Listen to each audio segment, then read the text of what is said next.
Dans une vidéo précédente, je t'ai présenté les préfaces aux livres bibliques de Jérôme. Je vais cependant laisser de côté une question, celle du canon biblique, que je voulais traiter dans une vidéo séparée. C'est ce que je vais faire maintenant. Alors la préface au livre biblique de Jérôme est bien sûr un indicateur important concernant le canon biblique suivi par Jérôme. Il y a parmi ces préfaces une qui est extrêmement connue, celle des livres de Samuel et des rois. Ce sera le passage le plus long que je vais te lire.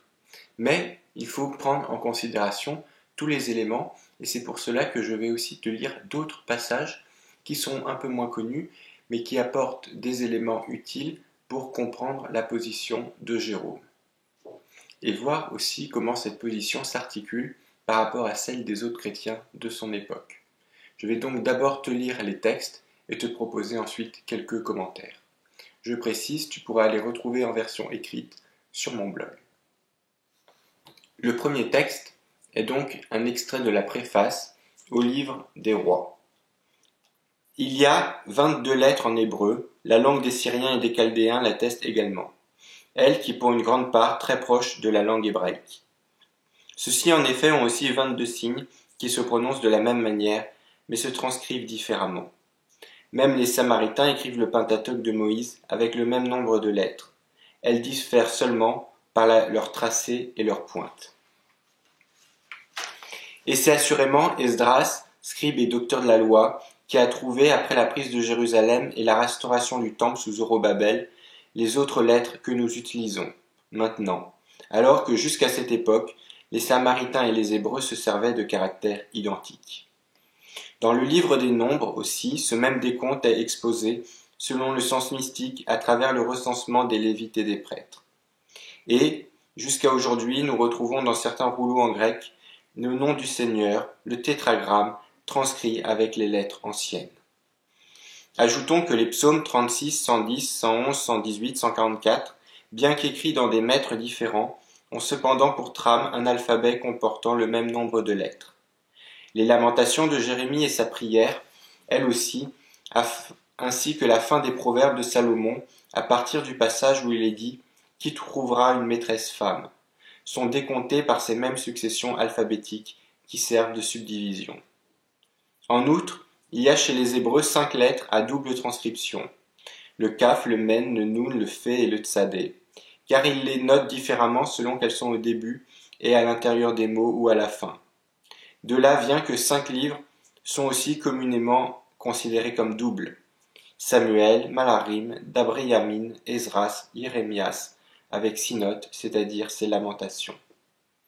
De même donc qu'il y a 22 signes, grâce auxquels on écrit en hébreu, tout ce qu'on dit et dont les éléments sonores suffisent à rendre le langage humain. De même compte-t-on 22 rouleaux dans la Bible hébraïque, par lesquels, comme par des lettres et des rudiments, l'enfance, encore tendre et nourrie de lait de l'homme, juste est instruit dans la doctrine divine. Le premier livre est appelé chez eux Bréchit, celui que nous intitulons Genèse. Le deuxième est l'Esmoth, auquel on donne le nom d'Exode. Le troisième, Vaïekra, c'est-à-dire le Lévitique. Le quatrième, Vaïdaber, celui que nous appelons Nombre. Le cinquième, Adabarim, qui a pour titre Deutéronome. Ce sont ces 5 livres de Moïse qu'ils appellent proprement Torah, c'est-à-dire loi. Ils placent en deuxième l'ordre des prophètes, en commençant par Jésus, fils de Navé, qui est appelé Josué ben Nun. Puis ils insèrent Softim, c'est-à-dire le livre des juges, auquel ils joignent Ruth, car l'histoire qui est racontée se déroule au temps des juges. En troisième lieu vient Samuel, que nous intitulons premier et deuxième livre des règnes. En quatrième lieu, Malarim, c'est-à-dire le livre des rois, qui correspond au troisième et quatrième rouleau des règnes. Il est nettement préférable de dire Malarim, c'est-à-dire livre des rois, plutôt que Malaroth, c'est-à-dire livre des règnes. En effet, ce texte ne décrit pas les règnes de nombreux peuples, mais celui du seul peuple d'Israël, qui correspond aux 12 tribus.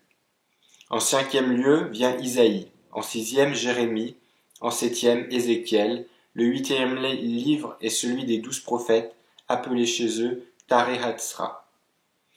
Le troisième ordre contient les hagiographes. Le premier livre s'ouvre avec Job, le deuxième avec David, livre qu'il subdivise en 5 sections, formant l'unique rouleau des psaumes. En troisième lieu, il y a Salomon en 3 livres, les proverbes qu'ils appellent paraboles, c'est-à-dire Massalot, l'Ecclésiaste, c'est-à-dire Hakohélet, et le Cantique des Cantiques, auquel il donne pour titre Siracirim. Le 6e livre est Daniel, le 7e d'Abriyamin, c'est-à-dire les paroles des jours, que nous pouvons plus justement appeler chroniques de toute l'histoire divine, livre qui correspond chez nous au premier et au second livre des Paralipomènes. Le 8e est Esdras, qui, quant à lui, de façon identique chez les Grecs et les Latins, est divisé en 2 livres. Le 9e est Esther. De la sorte, on arrive également à 22 livres de l'Ancienne Loi, c'est-à-dire 5 de Moïse, 8 des prophètes, 9 des hagiographes. Bien que d'aucuns inscrivent Ruth et Sinote parmi les hagiographes et pensent qu'ils doivent faire entrer ces livres dans leur décompte. Il y aurait par ce biais 24 livres dans l'Antique Loi, représentés dans l'Apocalypse de Jean par les vieillards au nombre de 24. Ils adorent l'agneau et prosternés face contre terre, offrent leur couronne, tandis que devant eux se tiennent 4 êtres vivants, pourvus Dieu derrière et devant, c'est-à-dire tournés vers le passé et l'avenir, qui crient d'une voix inlassable, Saint, Saint, Saint, le Seigneur Dieu Tout-Puissant, qui est, qui était et qui sera. Ce prologue peut convenir comme exorde empanaché à tous les livres des Écritures que nous traduisons de l'hébreu en latin. Nous serons dès lors en mesure de savoir que tout ce qui ne s'y trouve pas doit être relégué parmi les apocryphes. Ainsi, la sagesse couramment attribuée à Salomon dans son titre, le livre de Jésus, fils de Sirach, Judith, Tobie et le pasteur, ne sont pas dans le canon. Des Maccabées, j'ai trouvé en hébreu le premier livre, le second est grec, ce qu'on peut prouver d'après son style même. Nous voyons dans ce texte que Jérôme connaît très bien le canon hébreu. Il sait que les Juifs ont l'habitude de rattacher le nombre de livres qu'ils ont dans leur Bible au nombre de lettres de l'alphabet, c'est-à-dire 22. Ce développement apparaît dans la tradition rabbinique qui s'est, à l'époque de Jérôme, imposée dans tout le judaïsme. On retrouve cela dans le Talmud et j'en parlerai dans une autre vidéo. On peut voir que Jérôme suit le canon des Juifs et le considère comme une référence. Cela vient de sa théorie de la vérité hébraïque dont j'ai parlé dans la vidéo précédente. Je vais maintenant te lire quelques extraits de prologues complémentaires qui pourront à la fois appuyer ces propos et les nuancer. Le premier texte complémentaire est extrait de la préface d'Esdras. Et que personne ne se trouble de ce que nous avons publié un livre unique, ni ne se complaise dans les rêveries apocryphes des 3e et 4e livres. Car d'une part, les paroles d'Esdras et de Néhémie sont rassemblées en un ouvrage unique chez les Hébreux, et d'autre part, ce qui ne figure pas chez ces derniers et qui ne fait pas partie des 24 vieillards doit être jeté bien loin. Ici, on voit que Jérôme affirme très clairement qu'il faut suivre le canon des Juifs. Il rejette explicitement le texte de 3 Esdras et 4 Esdras, alors que ces textes étaient pourtant couramment lus dans les églises. Et en particulier, le 3e livre d'Esdras fait aujourd'hui partie de la Bible catholique. Pourtant, Jérôme les qualifie de rêveries apocryphes et insiste sur le fait qu'il faut s'en tenir au canon des Juifs. Le deuxième texte est un extrait de la préface de Tobie. Jérôme, aux évêques Chromas et Héliodore, salut dans le Seigneur. Je ne me lasse pas d'admirer l'insistance de votre réclamation. Vous réclamez en effet que je traduise en langue latine un livre rédigé en chaldéen, à savoir le livre de Tobie, que les Hébreux ont retranché dans leur catalogue des divines écritures et relégué dans ce qu'ils appellent les apocryphes. J'ai satisfait votre demande, mais sans zèle de ma part. De fait, le zèle partisan des Hébreux nous accuse et nous fait grief de traduire ces ouvrages pour les oreilles des latins, à l'encontre de leur propre canon. Mais, estimant qu'il valait mieux être en désaccord avec l'avis des pharisiens et me soumettre à vos ordres d'évêque, je me suis mis au travail comme j'ai pu, et étant donné que la langue des Chaldéens est proche de l'hébreu, j'ai déniché une personne qui maîtrisait parfaitement l'une et l'autre langue. J'ai abattu la besogne en une seule journée, et tout ce qu'elle m'a dit avec ses mots hébreux, moi, après avoir fait venir un secrétaire, je l'ai exprimé en termes latins. Ici, Jérôme répond à la demande de deux évêques qui veulent la traduction de Tobie.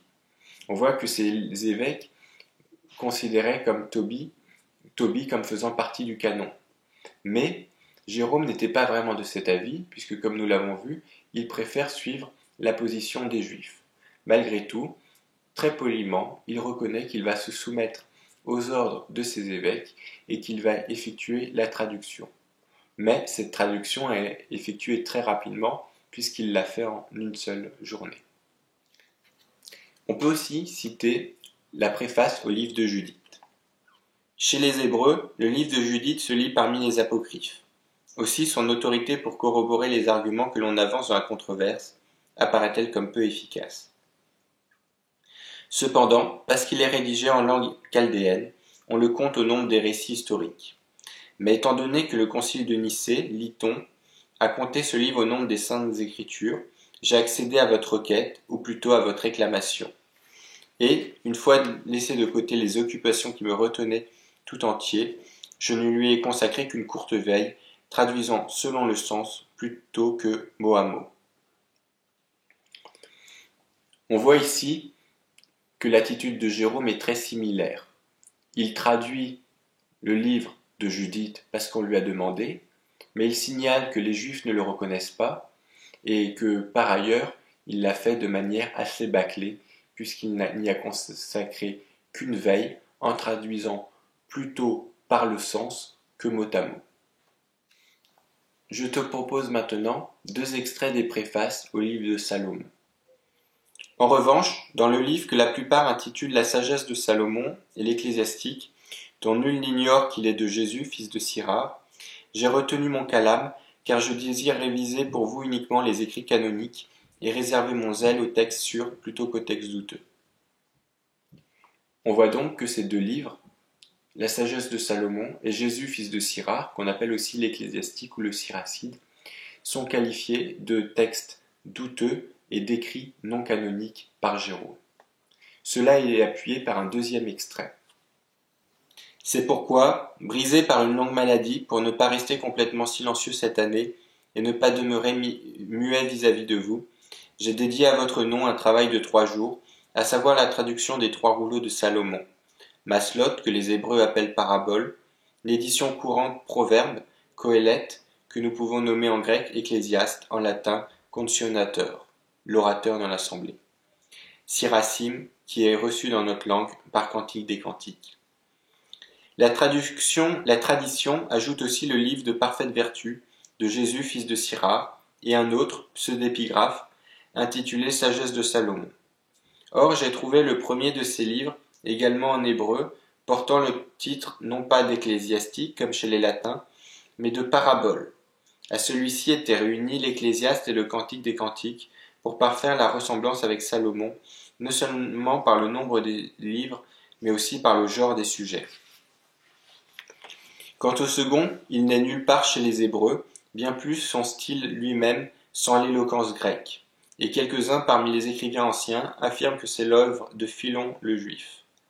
De même donc que l'Église lit Judith, Tobie et le livre des Maccabées, sans les recevoir parmi les écrits canoniques, qu'elle lise de même ces 2 rouleaux pour l'édification du peuple, non pour affermir l'autorité des dogmes ecclésiastiques. Ici, Jérôme fait très clairement la distinction parmi les livres qui sont lus dans l'Église entre ceux qui ont une autorité dogmatique et ceux qui ne l'ont pas.